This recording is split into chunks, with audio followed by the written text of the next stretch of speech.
What up, YouTube? Back with another video. On this video, I'm just gonna pretty much ramble as I walk down to Womble, which is a neighbouring village. For anybody who's not from the local area, just going down to pawn something in. As I in my other video, I'd say I've left that last job, but hopefully I'll find another one pretty sharpish with it being Christmas. But to keep a bit of money coming in, I'm just going to go sell some things, and I'll generally chit chat to the camera while I walk down there. It'll be a long walk though, so this will be a long video, but if you like to just listen to somebody just walk and talk, then this is the video for you. So I suppose, I don't know, the first thing I thought I'd talk about is how I love my country. And there's some nuance getting lost in this sort of subject at the minute, where people just want to say the country's shit just because it's got some issues happening with it, which is obviously true. You'd have to be an idiot to say that there's no problems happening in the UK. But there's absolutely nowhere else I would rather live. Not the USA, not Canada, not New Zealand, not Australia, not Singapore, not Dubai or United Arab Emirates or any of these other Arab countries. Fuck that. But yeah, for me, this is the best place. Not actually the sort of richest country by GDP or GDP per capita, but they're hardly the best metrics to always go by. A country's viability is judged on many aspects, not just those. And we have a lot of history, a lot of culture, a lot of heritage, even though the leftists are trying to deny this at the minute, trying to say there's no such thing as English people, which is bizarre. If you went back 50 years, 100 years ago, people would definitely be able to tell you what an English person is. But now we're all like, oh, well, there was always immigration to the UK, like the Romans and the Vikings and the Normans. And yeah, that all happened almost 1,000 years ago. Since 1066, there's been very limited migration into the UK. And for anybody who's new to my channel, that's not to say I'm against all forms of immigration. But what I am not in favour of is trying to ram as many people in as possible to make the line go up. These fat cat pricks are the ones that are doing it to us all, making us fight amongst ourselves. But while ever the leftists are doing their dirty work, we have no problem but to fight them, I suppose. And I'd rather it not be that way. But it is what it is, as we say.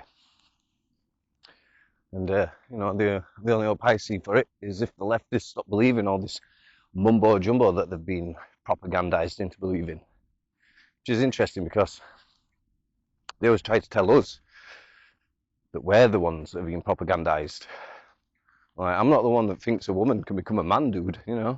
That's you. You cretins are the ones that are pushing that malarkey. Just noticed some dust on my camera. Yeah. So it's you guys that have been propagandized, and I am sort of centre left myself. So there's maybe some of these beliefs that I used to believe. I used to think that, broadly speaking, the United Kingdom had not an obligation, but it was the responsible thing to do to help people in some of our former colonies achieve better lives, which, in a more controlled world would be true. But we live in a world where it's not controlled, and they're just wanting to let anybody and everybody in, even if they're coming illegally. And that's another thing. See, you can't talk about these issues without thinking about some of the stupid leftist propagandized points, where they say that no immigrant is illegal. And that is not true. If I go to China and I ain't got my passport, or maybe the required visa, I'm in trouble. Say if I go to Saudi Arabia, the United States, you know. Well, there was an Australian woman, went to the United States recently. Was she British? I think she was Australian. Can't remember. Either way, she was part of, you know, the Anglosphere, white woman as well. Just treated her the same as anybody else. And I can't remember what, she had some things in the bag or something. She had all the passport and everything. I think she was married to a, you know, United States Armed Forces personnel. But, you know, she's now like blacklisted essentially. I'm not sure for how long. But yeah, she can't go back to the United States now. So yeah, there is definitely a such thing as an illegal immigrant. If a country has its own laws for entry, and you break those laws entering, then you are breaking that country's laws, and you are an illegal immigrant. It's just like if I put on like a Asda or a Tesco t-shirt, and then go into Tesco. I mean, am I really working there? People would definitely think I'm trespassing. But for some reason, when we do it on a country scale, that's not the case. Even though the consequences for that are much more severe because, you know, while nobody wants the jobs to go missing, you know, there's another Tesco, there's another Asda, you know, we have Herons, Sainsbury's, I don't know, there's something else to fill its space. But if we lose this country, that's our home. You know, just imagine if somebody took a bulldozer to your home, boof, gone. It's not the same. So there are parallels between running a business and running a country for sure. But as I said, the consequences are much more severe when you get it wrong. Just looking at one of the houses we used to go to drink beers back in the day when we were teenagers. So I had memories coming back to me then for a little minute. But and another thing, because it was raining this morning, or it was raining last night when I was asleep, and a lot of people like to bitch about Britain just because of the weather, which I think you need to get a bit of a grip. Like, yeah, we have more cloud cover than, you know, just about, not all, but most other countries in the world. Is that such a big issue? I don't think so. Not when you consider we have no natural disasters, no earthquakes, no volcanoes, no typhoons. You know, I'll take a little bit of cloud cover for not having 7 earthquakes in the space of a week or whatever happened to the Philippines quite recently. I'm not ragging on the Philippines in case anybody's wondering. I mean, I would hope with my channel being called Adam the Afam that you would know I have an affinity for that country, but the, you know, would still rather live here, for sure. And when people seem to get this mixed up, they say rather live here, like, oh, I wouldn't, I want to leave. I'm like, where are you going to go? You know, and I think the most common answer I hear all the time is Saudi Arabia and United Arab Emirates and Dubai and Qatar. And got to remember, these countries are highly segregated. The rich and the poor are not interacting with each other. And being in my country, you can maybe say that's a good thing. But don't judge these countries as though they're the paragon of virtue and they're something we should emulate. Not at all. Saudi Arabia only just made it so that women can drive within the last 10 years. You know, and Pakistan, while not an Arab country, close enough to that area of the world, they've only just started to do away with the concept of marrying 12-year-olds. So, you know, not to say that we can't learn from other countries, but to look up to other countries which are not better than ours is a bit silly. You know, likewise we are one of only 9 countries in the world that have nuclear weapons. And that is obviously a good thing if you're here, because, you know, anybody like Putin tries to like get us, we get them back. And you can maybe say, well, that's bad, but I don't live in a city. Unlikely I'm going to get killed by the actual strike. The aftermath afterwards, who knows? But, you know, look at Ukraine. they gave away the nuclear weapons that they had after the USSR fell. In hindsight, that was a big mistake. And maybe I'll just deviate on here for a minute, is that a lot of people seem to think that Putin is blameless in the whole Ukraine thing. It was goaded into it by NATO. And that's not 100% wrong, but it's like a low resolution, one-eyed view of the situation. You know, if a woman keeps coming up to me and prodding me in the face and like taunting me, maybe not even prodding me in the face to be fair, you know, just taunting me, saying she's going to get close to me, am I justified in hitting her? You know, should I have restraint and not hit the mouthy woman? I would say so. I would say overall. Maybe one day I get proven wrong on this and I end up having to act in some form of self-defense because somebody is really threatening and they've got a knife and it's not on camera or something, I don't know. I'll broadly say that Putin is definitely to blame. He's the one who decided to attack Ukraine. Can't just blame an opposing party for it. Sort of like how the sort of Nazi defenders tried to defend Hitler. So obviously Hitler, at the beginning of his reign, made some, you know, justifiable decisions with the economy and etc. And then quickly, you know, got distracted, we'll say, with other less moral, less ethical things occurring. And just on another side note, right, I saw a post and people were attacking a guy because he said that Hitler was misguided. And I was like, wait, so we're saying he's not misguided? But these were all leftists. So what they wanted was to use harsher language. Like, does it matter? You're obviously misguided. If you're committing genocide, you are misguided. You can use harsher words if you so wish, but misguided is still a suitable way to describe that sort of behaviour. But for some reason, for the leftists, saying that it was misguided was like taking Hitler's side, which is bizarre. I think the argument was it removes all agency from his decisions. I'm like, no, it doesn't. We're all moral agents. Unless you've had right of what it's called now, right of attorney, what it's called. Unless you've signed that over, you're in charge of all your own decisions. The buck stops with you. If you've been misguided, that's still your fault. You can't blame somebody else for you being misguided. Which is sort of why I don't have much sympathy for people that join cults. Should have known it was a cult.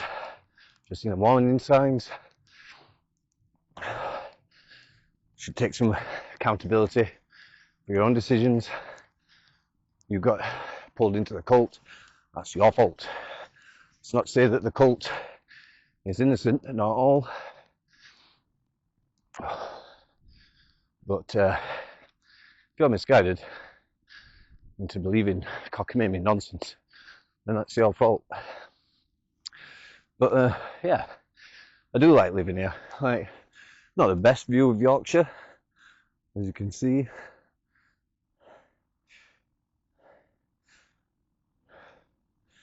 Quite nice.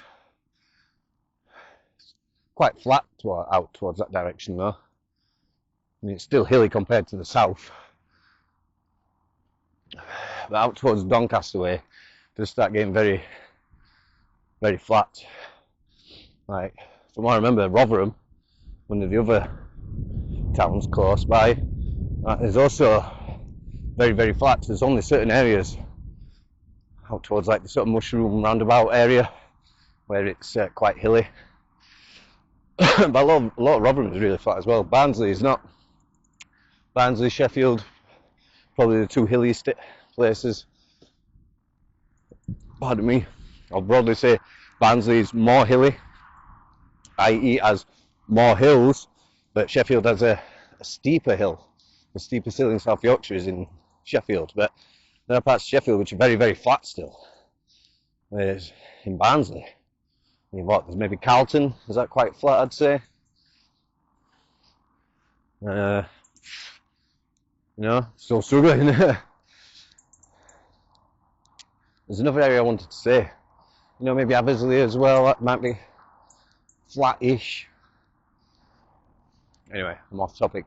But yeah, living in the UK is great overall. It's getting worse. We have problems. Civil war is more than likely. If you don't think civil war can happen in the UK, you are an absolute idiot. You are not paying attention to what's happening here.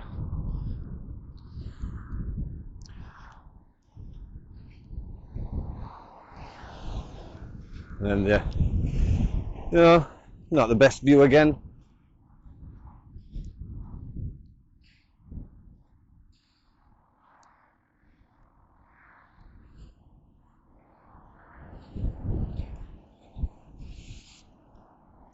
It's funny actually as well. Coming into this field here, I remember once walking back from work when I used to work down Womble at one point. I was talking to a Filipina, and I sent her a picture of this farmer's field here. And it was quite funny, because she asked me if this was rice. Rice, and she'd actually worked in other countries as well. I think she'd worked in Hong Kong. So I was like, no, we can't grow rice here. It's nowhere near hot and humid enough for rice. I'm not even sure what this is that's being planted at the minute. Maybe it's corn. I've seen a lot of people growing corn lately. But it is quite cute, I think, when you talk to Filipinos and they don't know some things like that. They're obvious to us anyway. There's things about their country I didn't know, which is obvious to them. But I do feel a little bit of kinship with the Filipinos at the minute as well, because they're not happy with Mr. Marcos, the president, and I'm not really going to say much more on that anyway, because when I go to the Philippines, I don't want to be targeted for political type discourse. But I think it's safe to say the populace are broadly not very happy with the ruling parties in the Philippines, and it's the exact same here. Everybody's sick to their back teeth of the same two parties fucking the country up. But as long as we don't have civil war before the next election, it will be resolved, because the Reform Party will take the next general election, most likely, unless something drastic happens from this point.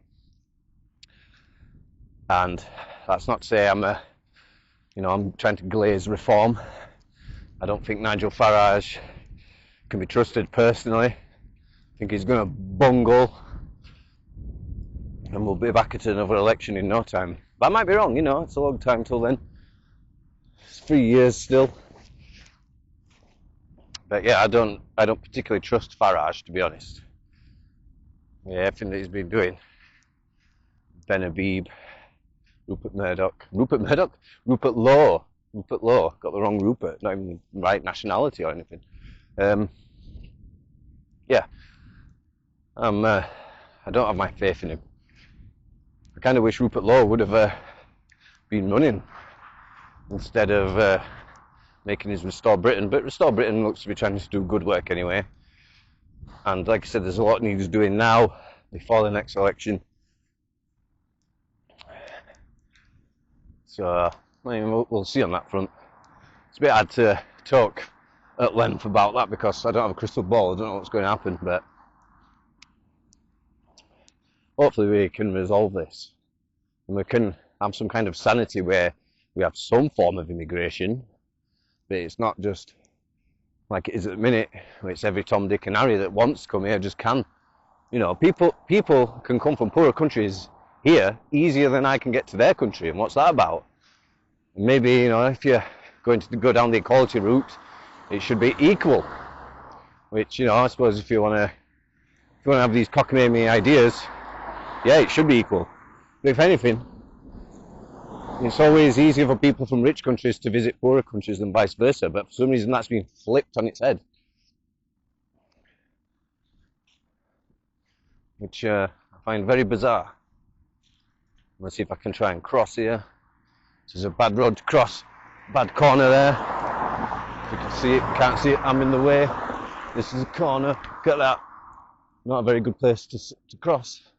Although I suppose for you, maybe watching from the Philippines and tropical countries, you know, this is something nice we have, I suppose. Nice for you guys.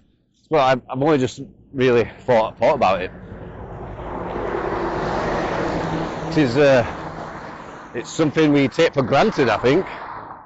It's just like clockwork, obviously. You know, spring, summer, autumn, winter, reset. Whereas obviously you guys on the equator or near the equator pretty much just got dry and wet season. Although I did see a funny post that Indians tried to say they have 6. Like, no, you don't. You have 2. You have wet and dry season. Maybe other parts of India, further in the north, up to where it meets the Himalayas and Nepal and stuff. Maybe they have more somewhat temperate climates, but I doubt it. I very much doubt that anywhere around there gets sort of autumn. But you know, like I say, like the parts where it meets the mountains, it starts the you know, the altitude starts affecting things. Maybe they do. Maybe it's something I'll have to look up. Let me know in the comments. But yeah, I very much doubt it. India, at maximum, would have 4 seasons, the same as temperate countries. No way does it have 6. That is a lie. But, I mean, just a little update. I suppose I'm more or less halfway there now.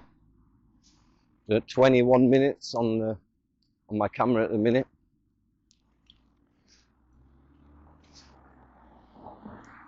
So yeah, I mean, it's like some of the other things that I'm proud of our country is that, like, although we're going back on this now, we give freedom of speech to the rest of the world. Like, the sort of concept of freedom of speech comes from us, or at least was popularized and disseminated by us. It's where the Americans get their concept from us.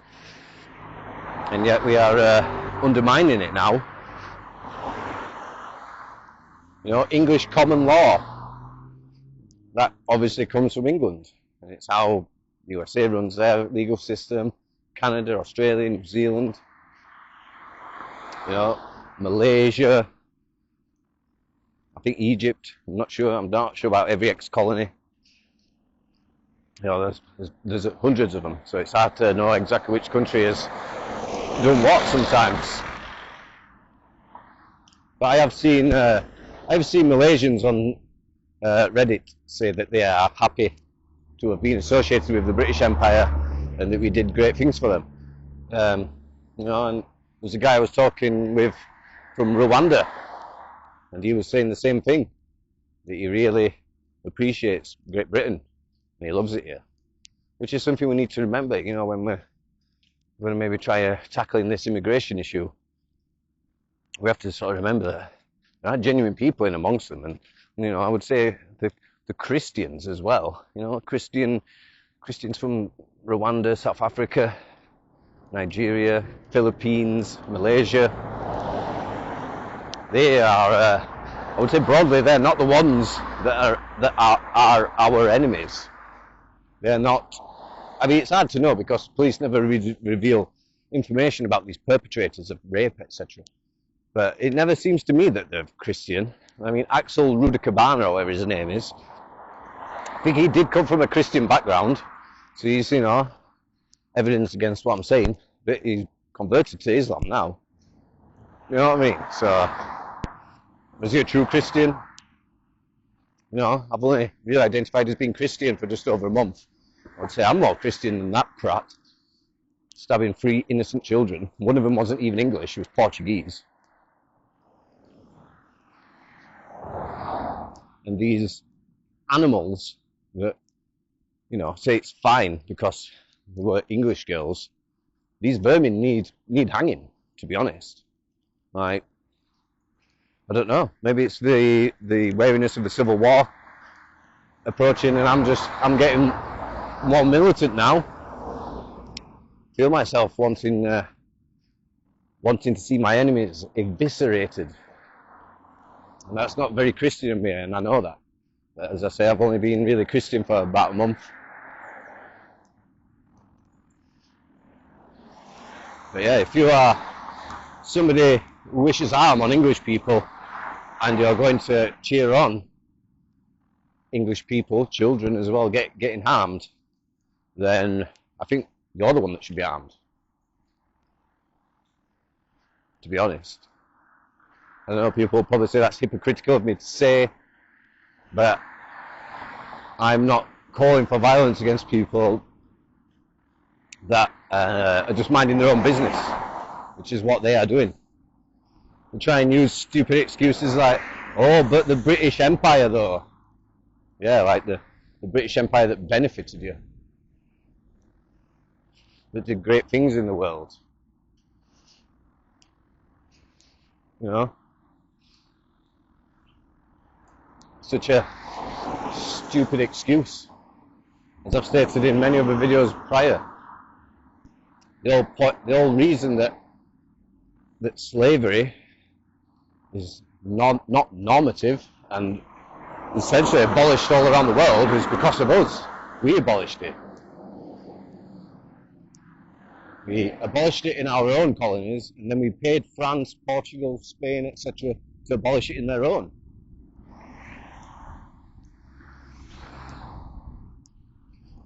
See, the UK is so crazy. If you look at my camera, right, it's like it's nice and sunny, but the direction I'm looking at is not.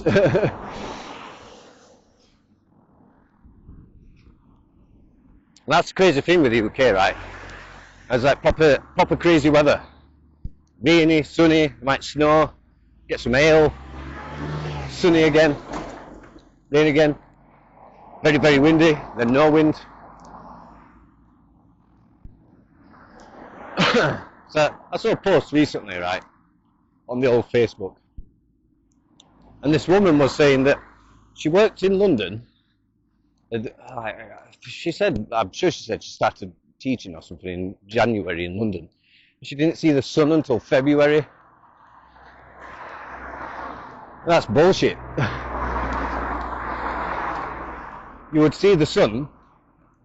You can see the sun more or less every day. You might have a day where it's overcast all day, but then it'll be sunny the next day because the UK weather's so crazy, so unpredictable. So she was clearly lying. You know, and some of that could certainly be because in winter we don't get much sun here. It's obviously a bit of an issue, but unless you were working 7 mile 5 or something like that every single day, Saturday and Sunday, then you're going to see the sun. So I don't know what the fuck she was on about. Just another foreigner chatting shit. She's starting to really get on my nerves. Now that's one thing I've never really mentioned, is because anyone who's known me years would know that I used to be a lot more tolerant for that sort of thing. So I would often think, you know, I respect their countries, they respect mine, you know, but the more that I've been shown disrespect for my nationality and my country, for no reason, just from xenophobia from these people, then the more I've turned on them. And the more I've been like, your country's shit, you did this, X, Y, and Z. Because, obviously coming from Western Europe, I've had the internet a lot longer, education is a lot better here than most of the countries, so I invariably always know more about their country than they know mine. All they know is what the state has told them in their own shit country, like India. No doubt the Indian education system just talks loads of smack about Britain, I imagine. Doesn't tell them that we stopped them burning their own wives, or any of the other things that we did, like making them teach maths and science to everybody, not just the super rich and the upper castes. So they only ever know these like few anecdotal sort of, and I know this is China, but you know, like opium wars. Like, bitch, you had slavery at that point. I know it's China, but yeah, I've had it out with the Chinese before. I think on Red Note, we were talking about the opium wars. Like, you had slavery, motherfucker. We didn't have slavery in England. Been no slaves in England since 1130. You know, over 800 years.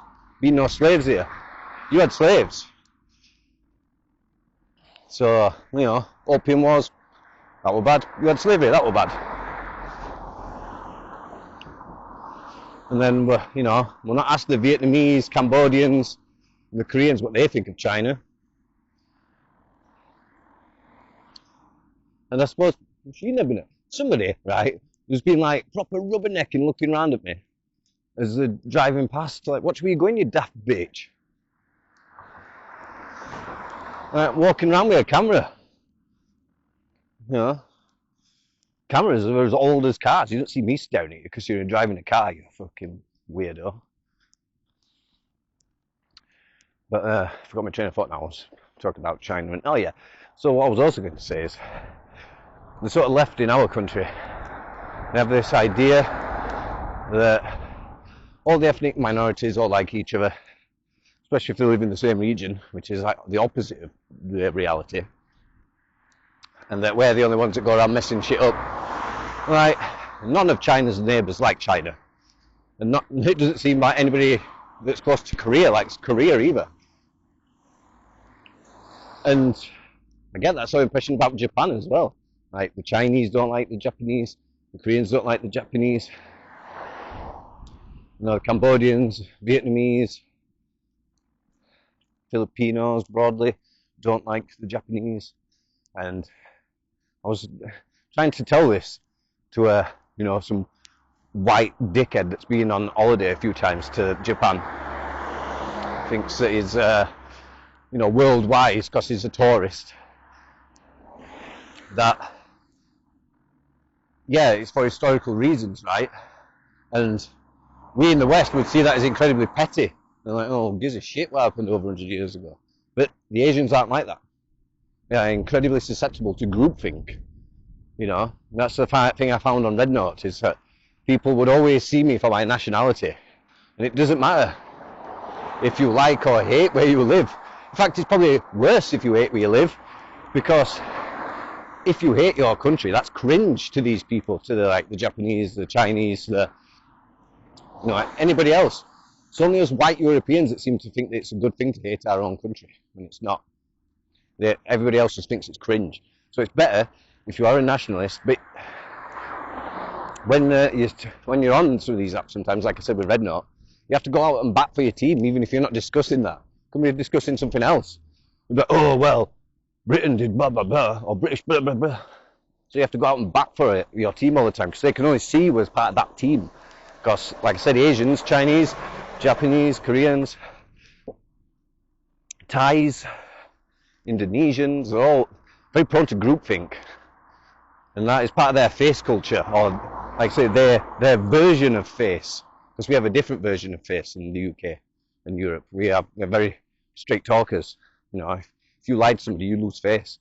In Asia, it's not a bad thing to lie. If you lie, then you're saving face because you're not upsetting the other person. Which is a bit preposterous, really, from our perspective. But that's what makes them prone to groupthink. To try and keep harmony in the community. Yeah, but anyway, this guy, so he was arguing with me about what other Asians think about Japanese people. Like, I'm not Asian, bro. I'm not telling you this is my opinion. I'm telling you what other Asians have said to me. And then so I had to start defending this. And I had to tell him, like, just because you've been to Japan maybe 4 times and they're all really nice to you because you're a tourist, doesn't mean they'll like each other. Doesn't mean that their neighbours like each other. You know, I think I choose the example of, like, Great Britain and France, like long-time rivals. You know, in a geopolitical sense, we're allies now since the First World War. France and Britain don't fight with each other. But prior to that, it was like constant fighting. Constant. You know, like I say, that'd be like, you know, best part of 800 years we were fighting each other. You know, and that still carries along. We and the French both joke about each other, take the piss out of each other all the time. But for some reason, this idiot online couldn't comprehend that same thing happens in Asia. you know, it's like you might like China, but that doesn't mean all their neighbors like China. I think the only neighbor that really likes China is Mongolia. And you know, there's another one off the coast beginning with T, but I suppose they have to play nice, and they're not always shown to be a separate country. And you know, on the off chance I ever have to get a flight through China, I'm not going to talk about that anymore. Although it'd probably be very unlikely that they'd collar me for, like you said this on a YouTube video. But with the way the world is going, you know, digital IDs and stuff, what's to not say that the Chinese have access to the UK digital ID system and see that I've said negative things about a part of China not being part of China. But like I say, I'll leave that on that. Just like I did with the Philippines, I'll not get too much into the politics of other countries. But it's still this bizarre leftist notion that this noble savage sort of idea that all these other countries, all fine and dandy, and it's just us that mess it up. When we brought order to the world, you know, Charlie Veitch was saying in one of his videos recently that they've shown videos of Johannesburg from like the 1980s or 1970s to now, you know, and they had running water, the hotels looked nice, etc. And now Johannesburg is just one big slum. It's all Tower Hamlets. And if you're not from Britain, Tower Hamlets is like the rough area of London where nobody really wants to go. I mean, I'd go down, no problem. I don't care. I just can't afford to get down there. But if you want me to do a video down in Tower Hamlets, let me know in the comments, and there's links in the description. If you want to fund that trip down to Tower Hamlets, I'll go do it. I'm not scared. But I don't see any reason to do it off my own back, as is at the moment. And so another thing I've noticed with these like sort of middle class white woke type people is that they don't understand how like sort of these poorer economies work, where like if they are presented with a chance to take advantage of you, even though it's morally wrong, they are seen as being sort of stupid in their own culture for not taking advantage of that opportunity when it's presented itself. They sort of see it as, you know, that maybe a higher power gave them this opportunity to rob you or scam you. And that's what's happening on a nationwide level. You know, some of these leftists seem to think if we're just letting all these immigrants, they'll play nice, they'll abide by our laws, and they'll not try and change things, they'll not lynch people in the streets, and they absolutely will. That's exactly what will happen. They want to take over. Not all of them, but the ones coming across on the boats, I would say it's like a 97% accuracy rate that they are the ones that are coming to do bad. So I'm maybe just zoom in on the flag here. Oh shit.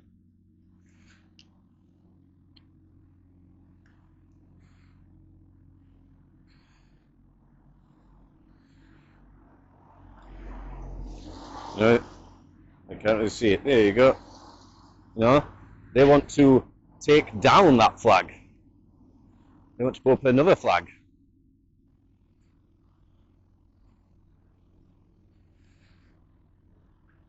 You know, why would you want the cross of St. George and St. Andrew and St.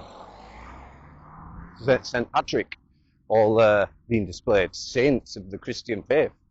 No, you're going to want something that represents your culture. You know, probably a crescent and a star, I imagine. And that's one thing you Americans need to maybe start realizing, right? Is because I've heard you say like that. I've heard some of you say like, oh, Indians are all taking over. Oh, Pakistanis are all taking over. You've got to choose one, right? Because they don't like each other. I mean, maybe you've all realized this now. I mean, I know Americans are very uneducated, right? It's almost like you can't help being stupid. But to say both the Indians and the Pakistanis are taking over is incredibly moronic to claim, to be honest. It's got to be one of the two. So they do not like each other. And in Britain, it's definitely more an issue with the Pakistanis. In Canada, probably is the Indians that are more the issue. But Less so here in the UK, it's more the Pakistanis. And I'm probably sure, actually, that new Americans probably couldn't point out Pakistan on a map this time last year. And probably only when Pakistan and India started fighting each other, and now Pakistan and Afghanistan, that you probably learned where it is on a map. Just like none of you knew where Iran was, none of you knew where Ukraine was. I don't want this to sound like I'm coming across as bashing Americans, right? But you are very oblivious to how the rest of the world works. And it is very frustrating for the rest of us. I don't hate Americans. I just need you to do better. Become more educated, stop saying dumb shit, stop being so arrogant, self-centered. You know, then maybe we can get along. But I'm in Wumble now anyway.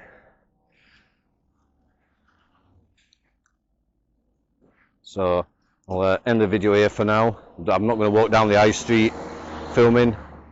As you can see, there's like the Emporium at the bottom here. And I'll leave the video here for now. See you in the next one.